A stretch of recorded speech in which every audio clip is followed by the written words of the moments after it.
Have you ever felt like you don't deserve the responsibility and the recognition that you received? I know I have. And if you feel like you're not good enough, like you're an imposter, and if someone really got to know you, they would reject you, then you might be experiencing imposter syndrome. I truly believe that all of us can relate to these feelings around the imposter syndrome. Scientists estimate about 70% of people struggle with some version of imposter syndrome.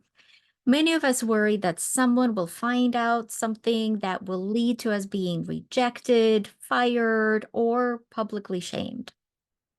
Now, the term syndrome isn't actually correct because it's not a psychiatric disorder, but rather it's a very common experience.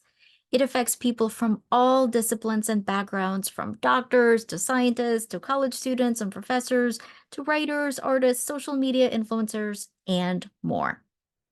What's interesting, though, is having imposter syndrome does not mean that you're not good enough or that you don't deserve the achievements that you've received. It actually means that you really care. It means that you care so much about the current situation and the people involved that you want to do a great job. This deep interest comes from your passion and dedication to whatever task you're about to do. And that means that you are the perfect person for this role and this opportunity. This feeling of not feeling good enough or being an imposter doesn't mean that you don't belong. Actually, it means that you're exactly where you're supposed to be. Many people assume that they must wait until they feel good enough to live the life that they want. And unfortunately, this creates a harmful waiting game. Some people might wait to work on their book or wait to date or get out there and meet interesting people, or they might wait to apply for a job or ask for a promotion or start their creative passion. And waiting until we feel good enough leaves us discouraged and prone to inaction.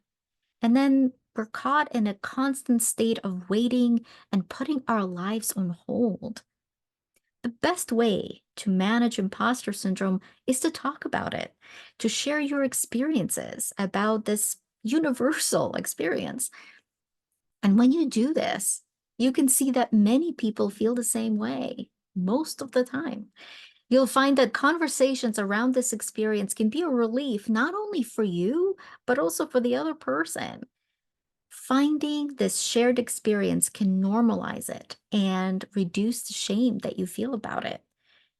Another advantage of talking about your imposter syndrome is to notice that for most people, it's actually a representation of what they care about the most. And I find that the inverse of our greatest fears points to our greatest core values. I invite you to change the words from not good enough to I care. For example, I'm not a good enough teacher can become I really care about my students or I really care about teaching. And if you can work with some of these shifts, then experiences of your imposter syndrome can become opportunities to grow and engage in your passions.